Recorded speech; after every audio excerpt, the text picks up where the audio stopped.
Hello बच्चों, मैं mister Imran Khan आपका ऑनलाइन क्लास केमिस्ट्री में स्वागत करता हूं। तो देखिए बेटा, अगर आपको याद हो तो कल हम क्या पढ़ रहे थे? मार्कोनिक ऑफ का नियम। क्या पढ़ रहे थे भाई? मार्कोनिक ऑफ का नियम। एक बार बेटा सिर्फ आप लोग मुझे मार्कोनिक ऑफ का नियम बोलकर बता दो। सिर्फ एक बार आप लोग मुझे मार्कोनिक ऑफ का नियम बोलकर बता दो। लैंग्वेज में बताओ क्या कहता है मार्कोनिक ऑफ का नियम। कि जब, पहले मैं इसकी लैंग्वेज लिख देता हूं। मार्कोनिक ऑफ का नियम क्या होता है लिख देता हूं। इस नियम के अनुसार, देखना मैं क्या लिख रहा हूं। इस नियम के अनुसार जब असममित एल्कीन पर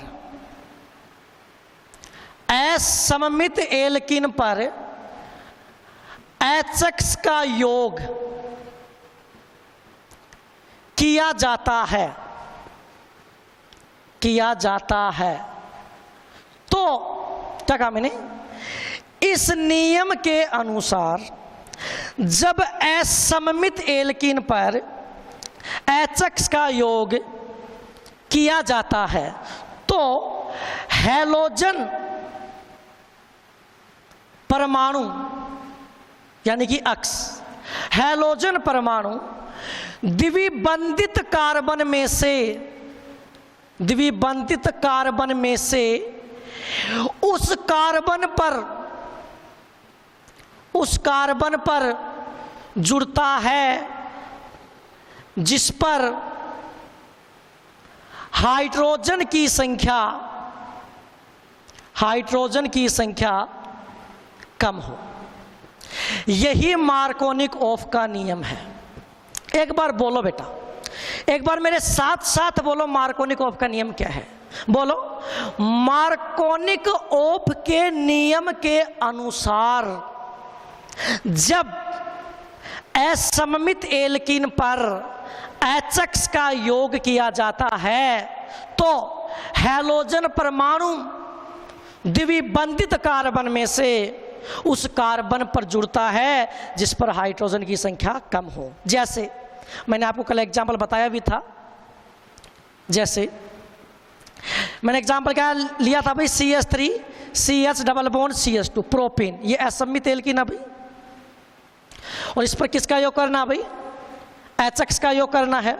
तो बस असममित एल्कीन और उस पर HX का योग, मार्कोनिक ऑफ का नियम लगेगा। और मार्कोनिक ऑफ का नियम क्या कहता है कि जहां ये कार्बन मत देख लेना, द्विबंधित कार्बन देखना आपको। डबल बॉन्ड वाले कार्बन देखने, ये डबल बॉन्ड वाला कार्बन है, ये डबल बॉन्ड वाला कार्बन, अरे ये तो सिंगल बॉन्ड वाला कार्बन है कि यहां पर अक्स चिपका दो उठा के, ये नहीं करना है। समझ गए ना? तो मार्कोनिक ऑफ का नियम क्या कहता है कि जब असममित एल्कीन पर HX का योग करो तो हैलोजन परमाणु द्विबंधित कार्बन में से उस कार्बन पर जुड़ेगा जिस पर हाइड्रोजन की संख्या कम हो। तो यहाँ 2 हाइड्रोजन है, यहाँ 1 हाइड्रोजन है, तो इस कार्बन पर तो क्या जुड़ेगा? अक्स, और इस कार्बन पर क्या जुड़ेगा? H।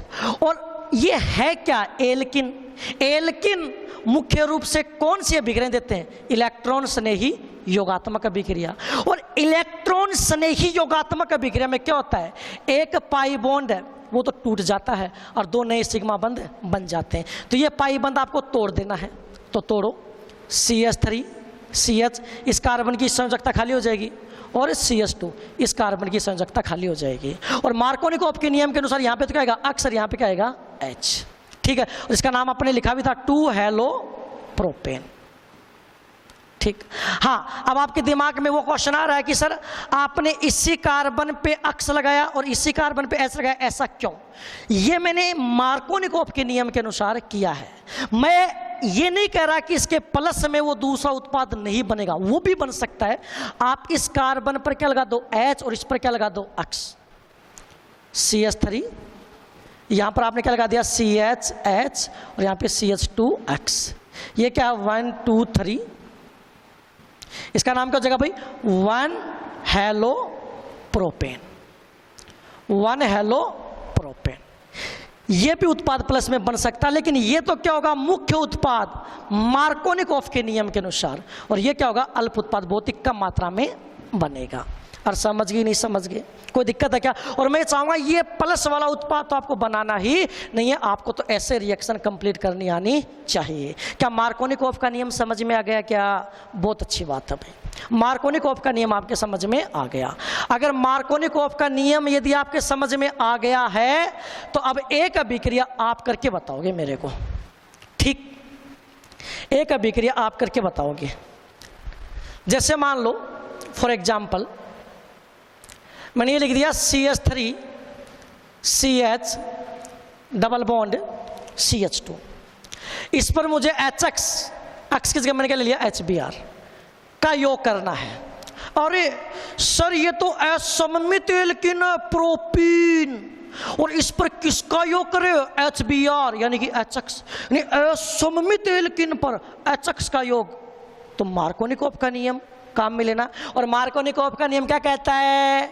ये जो पाई बॉन्ड है ना, ये तोड़ दो, CH3 CH, इस कार्बन की संयोजकता खाली, सिंगल बॉन्ड CH2, इस कार्बन की संयोजकता खाली, और जहां H कम है वहां तो क्या आ जाएगा? हेलोजन यानी Br, और जहां H ज्यादा वहां पे कौन आ जाएगा? H यानी कि H। इसका नाम क्या हो जाएगा? 2 ब्रोमो प्रोपेन। और देखो ना, आपने एक पाई बॉन्ड तोड़ दिया और 2 सिग्मा बॉन्ड बना दिए। और वास्तव में इलेक्ट्रॉन्स ने ही योगात्मक अभिक्रिया में यही होता है कि एक पाई बॉन्ड वो टूटता है और 2 नए सिग्मा बॉन्ड बनते हैं। कोई दिक्कत है क्या? चलो, ये अभिक्रिया आपके समझ में आ गई क्या भाई? तो मार्कोनिकॉफ का नियम और उसका एक उदाहरण तो आप डायरेक्ट याद कर लो। अब मैं तुम्हें इस अभिक्रिया की बेटा क्रिया विधि बताता हूं। क्या बताता हूं? इसकी क्रिया विधि बताता हूं, मैकेनिज्म। देखिए,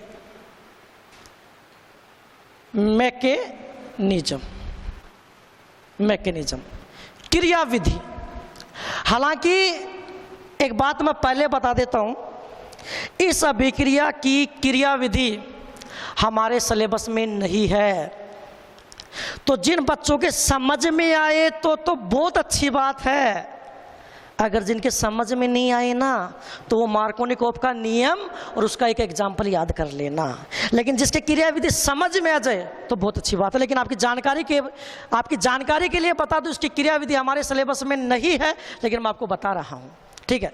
तो इस अभिक्रिया की क्रिया विधि, ठीक है? क्रिया विधि, मैकेनिज्म। क्रिया विधि में होता क्या है?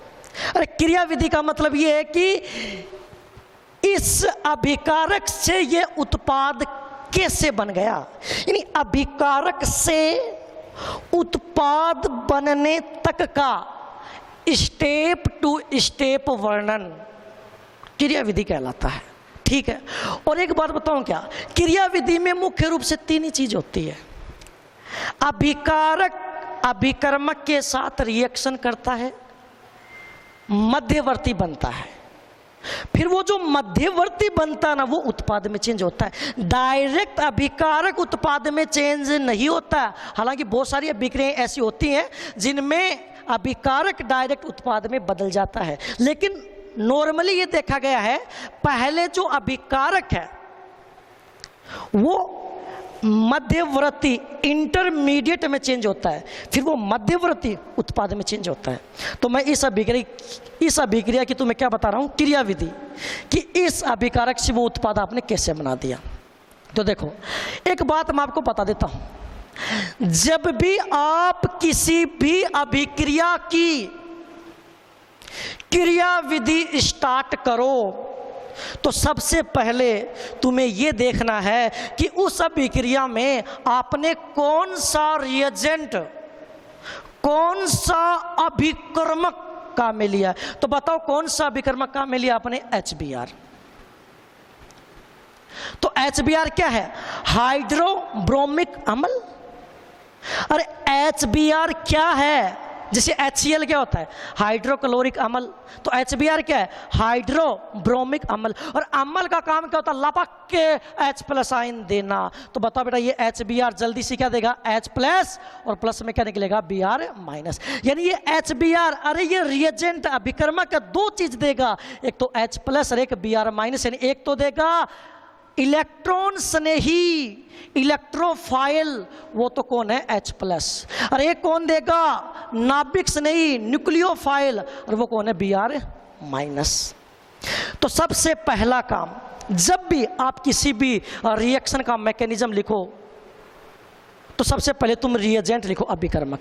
इसका नाम क्या है? हाइड्रोब्रोमिक अम्ल। अम्ल है, अम्ल का काम क्या होता है? लपक के H+ साइन देना। तो क्या देगा H+ और प्लस में क्या निकल जाएगा Br-। हाँ, हालांकि वास्तव में ये H+ और Br- पूरा नहीं आता है, क्योंकि इन दोनों की विद्युत ऋणात्मकताओं के मान में क्या है? अंतर है। तो यहाँ पे Δ+ और Δ- आप लिख सकते हो, ठीक है ना। ये पूरा टूटेगा कि नहीं टूटेगा, ये तो इस बात पे डिपेंड करता है कि आपने अभिक्रिया में विलायक कौन सा यूज कर रहे हो। यदि आप ध्रुवीय विलायक यूज कर रहे हो तो आप HBr को H+ और Br- में पूरा तोड़ सकते हो।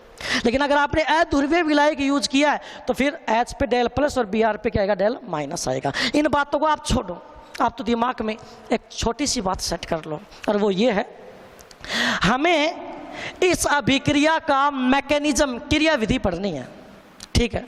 तो क्रिया विधि में जो सबसे पहली बात है वो यही है, जब भी आप किसी भी अभिक्रिया का मैकेनिज्म लिखो तो सबसे पहले आप रिएजेंट अभिकर्मक लिखो।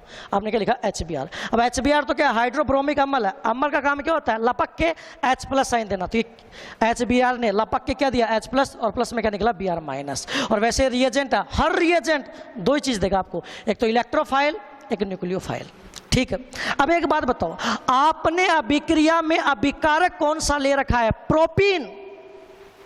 और प्रोपीन क्या है? ये एल्किन। और एल्किन किसकी तरह व्यवहार करते हैं? मैंने कल ही बताया था। अरे बोलो, एल्किन किसकी तरह व्यवहार करते हैं? बताना। वेरी गुड, एल्कीन है बेटा, वो किसकी तरह व्यवहार करते हैं? नाभिक स्नेही की तरह।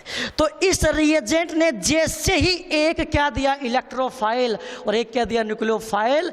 तो इस रिएजेंट का जो इलेक्ट्रोफाइल यानी जो इलेक्ट्रॉन स्नेही वाला भाग है वो जल्दी से किस पर अटैक करेगा? एल्कीन पर। क्योंकि एल्कीन क्या होती है? नाभिक स्नेही, और नाभिक स्नेही पर कौन अटैक कर सकता है? इलेक्ट्रॉन स्नेही। तो क्या पहले इसका अटैक कराओगे क्या? नहीं, दिमाग खराब हो गया क्या तुम्हारा? ये भी नाभिक स्नेही है और ये भी नाभिक स्नेही है। क्या नाभिक स्नेही के पास क्या करने जाएगा? कुछ नहीं होगा उनका, समझ गए ना। तो HBr ने एक क्या दिया? इलेक्ट्रोफाइल और एक न्यूक्लियोफाइल। और अब हम किसको काम में लेंगे? एल्कीन को। एल्कीन किसकी तरह व्यवहार करती है? नाभिक स्नेही की तरह। तो इस पर अटैक कौन करेगा? H+। तो CH3 CH double bond CH2। अब इस पर अटैक कौन करेगा भाई? H+। अब एक बात बताओ, ये एल्कीन है, एल्कीन में मैंने तुम्हें बताया था पाई बॉन्ड के इलेक्ट्रॉन। अरे बोलो, एल्कीन में मैंने तुम्हें क्या बताया था? कि पाई बॉन्ड के इलेक्ट्रॉन लूज होते हैं। यानी एल्कीन में आप पाई बॉन्ड के इलेक्ट्रॉन को क्या कर सकते हो? शिफ्ट कर सकते हो। तो अब इस H+ के स्वागत के लिए, किसके? इस H+ के स्वागत के लिए, वेलकम के लिए ये पाई बॉन्ड के इलेक्ट्रॉन शिफ्ट होंगे। अब ये पाई बॉन्ड के इलेक्ट्रॉन दो तरीके से शिफ्ट हो सकते हैं। एक तरीका तो ये है कि ऐसे शिफ्ट हो जाएं।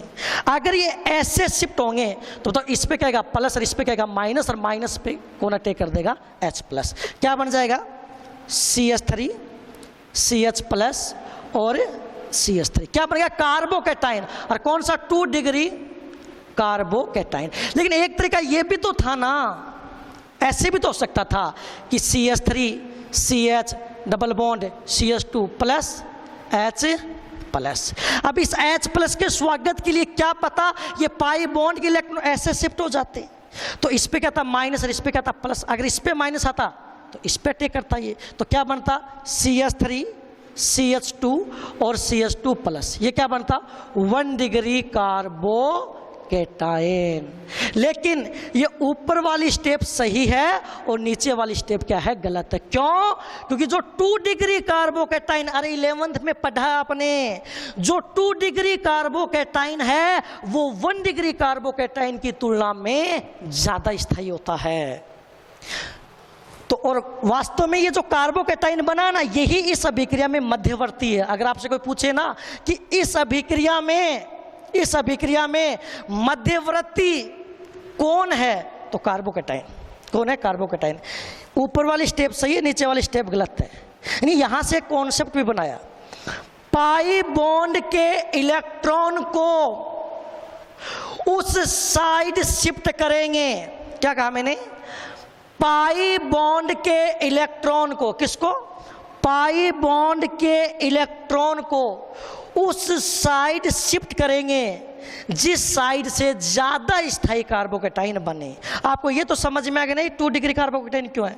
क्योंकि जिस कार्बन पे पॉजिटिव चार्ज है वो डायरेक्ट 2 कार्बन से जुड़ा हुआ है, और इसमें जिस कार्बन पे पॉजिटिव चार्ज है डायरेक्ट एक ही कार्बन से जुड़ा हुआ है। आगे बात समझ में? या आप वैसे देख लो भाई, इस कार्बन पे क्या है? प्लस है। इस कार्बन पे क्या है? प्लस है। ये इलेक्ट्रॉन का भूखा है। और आपने 11th क्लास में पढ़ा, ये जो CH3, ये जो एल्किल समूह होता है, इसका प्लस इफेक्ट होता है, तो इसको भूख को शांत कर देंगे। इधर से भी खाना भेजेगा, इधर से भी खाना भेजेगा, तो इसका स्थायित्व बढ़ जाएगा। जबकि इसमें क्या होगा? इस कार्बन पे पॉजिटिव चार्ज है, इसको सिर्फ खाना भेजने वाला कौन है? ये कार्बन ही है। आप कहोगे सिर्फ पीछे भी तो, अरे बेटा सही बात है, ये क्या है? एक इंडक्टिव इफेक्ट, प्रेरक प्रभाव है। और प्रेरक प्रभाव ने बेटा दूरी के साथ क्या होता जाता है? कम होता जाता है। ये कार्बन इस कार्बन को जितने इलेक्ट्रॉन दे सकता है, ये वाला कार्बन उतने इलेक्ट्रॉन नहीं दे सकता, क्योंकि बेटा ये प्रेरक प्रभाव है, और प्रेरक प्रभाव दूरी के साथ क्या होता है? कम होता है। तो आप तो वैसे याद कर लो, 2 डिग्री कार्बोकेटाइन वो 1 डिग्री कार्बोकेटाइन की तुलना में ज्यादा स्थायी होता है। तो मैं इस सब बिक्रिया का क्या बता रहा हूं? मैकेनिज्म। सबसे पहले HBr को आपने तोड़ा, H+ और Br-। ये कौन है? इलेक्ट्रॉन्स नहीं। तो इलेक्ट्रॉन्स नहीं किसके ऊपर अटैक करेगा? नाभिक स्नेह के ऊपर। पाई बॉन्ड के इलेक्ट्रॉन शिफ्ट हो जाएंगे। और हमेशा याद ही कर लो, पाई बॉन्ड के इलेक्ट्रॉन उस साइड से शिफ्ट करो जिस साइड से ज्यादा स्थायी कार्बोकेटाइन बने। तो क्या बना? 2 डिग्री कार्बोकेटाइन। ये आपको नहीं करवा, मैं ये नहीं कह रहा कि बन नहीं सकता, बन सकता है। इसलिए तो याद कर, देखो मैंने इसके प्लस में एक उत्पाद और लिख के दिखाया था।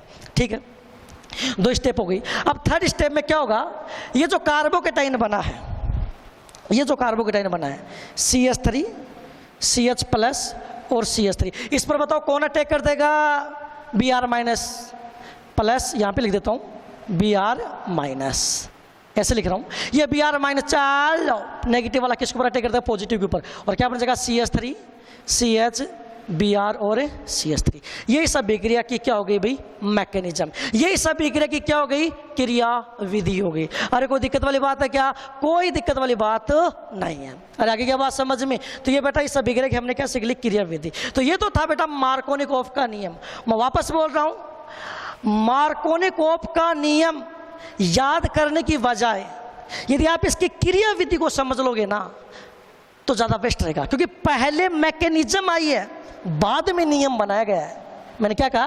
पहले मैकेनिज्म आई है, बाद में नियम बनाया गया है। क्योंकि पहले मैकेनिज्म किसी ने लिखी, फिर देखा यार इतना करने की क्या जरूरत है, डायरेक्ट मार्कोनिकॉफ का नियम ही लगा देते हैं।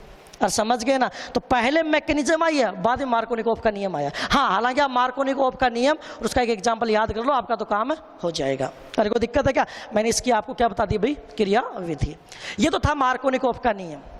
अब एक छोटा सा टॉपिक और इस समय, एंटी मार्कोनिकॉफ का नियम। आप तो मुझे बताओ, क्या एल्किन से आप एल्किल हैलाइड बना तो सकते हो ना? बिल्कुल बना सकते हैं। कैसे? एल्किन पर HX का योग कर दो। अरे एल्किन पर यदि HX का योग करोगे तो एल्किल हैलाइड बन जाएगा। किस नियम के द्वारा? मार्कोनिकॉफ के नियम के द्वारा। अब इसमें दूसरा है, और वो है एंटी मार्कोनिकॉफ का नियम। अब ये शॉर्ट में बताऊंगा मैं आपको, एंटी मार्कोनिकॉफ का नियम। इसको और भी नाम होते हैं, या इसको बोलते हैं परोक्साइड प्रभाव। क्योंकि ये जो पूरा जो चेंजमेंट होता है वो किसके कारण होता है? परोक्साइड के कारण। ये इसको बोलते हैं खराश प्रभाव। ख से खरगोश, खराश प्रभाव। ठीक है। अब एंटी मार्कोनिकॉफ का नियम क्या होता है? सर नाम से समझ में आ रहा है, एंटी मार्कोनिकॉफ का नियम यानी कि मार्कोनिक ऑफ के नियम का उल्टा, है ना? बिल्कुल। देखिए इसमें क्या होगा, काम वही करना है, काम है वही करना है, काम है वही करना है। देखिए भाई इधर, अरे भाई इधर देखिए, काम वही करना है, जो बात बोल रहा हूं उस पर ध्यान देना। काम वही करना है सेम। सबसे पहले असममित एल्कीन लेनी है, CH3 CH double bond CH2, और इस पर किसका योग करना है, HX का। लेकिन ध्यान में रखना यहाँ पर आप X की जगह केवल क्या लेना, Br, क्योंकि यदि आप यहाँ पर HCl लोगे तो याद कर लेना HCl पर एंटी मार्कोनिकॉफ का नियम लागू नहीं होता है। तो क्या करोगे भैया, सबसे पहले आपको असममित एल्किन लेनी है और उस पर HX का योग करना है, लेकिन पेरोक्साइड की उपस्थिति में।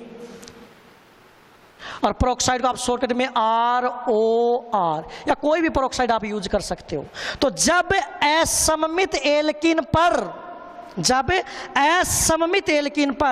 HX का योग पेरोक्साइड की उपस्थिति में किया जाता है, तब मार्कोनिकॉफ का नियम यूज नहीं करते हैं, तब AMKV एंटी मार्कोनिकॉफ का नियम यूज करते हैं, यानी उल्टा। यानी जिस कार्बन पे H कम है वहां तो H ही आएगा, और जिस कार्बन पे H ज्यादा है वहां पे X आएगा। तो क्या जाएगा, CH3 CH, इस पे तो H ही आएगा, और CH2 यहां पे क्या जाएगा, X। 1 2 3 ये मुख्य उत्पाद होगा 1 हेलो प्रोपेन। ठीक, अब ये ऐसा क्यों होता है, ये तो बेटा इसकी क्रिया विधि से ही पता चलता है। हालांकि मैंने मार्कोनिकॉफ के नियम की क्रिया विधि बता दी, आप ये याद कर लो, मार्कोनिकॉफ के नियम की जो क्रिया विधि है उसको आप कार्बोकैटाइन मैकेनिज्म, यानी कार्बोकैटाइन क्रिया विधि बोल सकते हो। ठीक है, उसी प्रकार जो एंटी मार्कोनिकॉफ का नियम है, इस अभिक्रिया की जो क्रिया विधि होती है वो होती है फ्री रेडिकल मैकेनिज्म, मुक्त मूलक क्रिया विधि। उसके कारण ऐसा होता है, वो एक बार मैं आपको नहीं बता रहा, आप अगर पूछना चाहोगे तो मैं अलग से उसके ऊपर भी एक वीडियो बना दूंगा। तो आप मुझे बताओ, क्या मार्कोनिकॉफ का नियम समझ में आ गया, क्या एंटी मार्कोनिकॉफ का नियम समझ में आ गया क्या? अब पहले ये बताओ मार्कोनिकॉफ का नियम क्या होता है। मार्कोनिकॉफ के नियम के अनुसार जब असममित एल्किन पर HX का योग किया जाता है वहां पर पेरोक्साइड की उपस्थिति नहीं लेते हैं। जब असममित एल्किन पर पहले मार्कोनिकॉफ का नियम बता रहा हूं, जब असममित एल्किन पर HX का योग किया जाता है तो हैलोजन द्विबंधित कार्बन में से उस कार्बन पर जुड़ता है जिस पर हाइड्रोजन की संख्या कम हो। और एंटी मार्कोनिकॉफ का नियम इसका उल्टा है कि जब असममित एल्किन पर HX का योग पेरोक्साइड की उपस्थिति में किया जाता है तो हैलोजन परमाणु द्विबंधित कार्बन में से उस कार्बन पर जुड़ता है जिस पर हाइड्रोजन की संख्या ज्यादा हो। इसका एक एग्जांपल बता दूं भाई मैं आपको। ठीक, जैसे मान लो मैं ले लिया CH3 CH double bond CH2 plus HBr। ठीक है ना, यहाँ पर HCl मत ले लेना, चाहो तो HI भी ले सकते हो। ठीक है ना, वो सारी बातें क्रिया विधि से समझ में आती है भाई। ठीक, तो यहां पर मैंने क्या लिख दिया, पेरोक्साइड ROOR। तो बताओ, अरे एल्किन और उस पर HX का योग, बच्चों का दिमाग चला मार्कोनिकॉफ का नियम। अरे पहले एरो के ऊपर तो देख ले, पेरोक्साइड, तो यहां पर मार्कोनिकॉफ का नियम नहीं लगेगा। क्या लगेगा, एंटी मार्कोनिकॉफ का नियम। तो उत्पाद क्या बनेगा, आप तो डायरेक्ट बता दो, रे CH3 CH single bond CH2। यहां पर क्या आएगा बोलो, Br, नहीं H, यहाँ पे क्या आएगा Br। कोई दिक्कत है क्या? कोई दिक्कत नहीं है। तो बेटा एल्किल हैलाइड बनाने की 2 विधियां कंप्लीट करवा दी मैंने, एक तो एल्कोहलों के द्वारा और एक एल्किन के द्वारा। और अगला जो लेक्चर होगा ना उसमें अपन ऑलमोस्ट सारी विधियां कंप्लीट कर लेंगे। Thank you very much.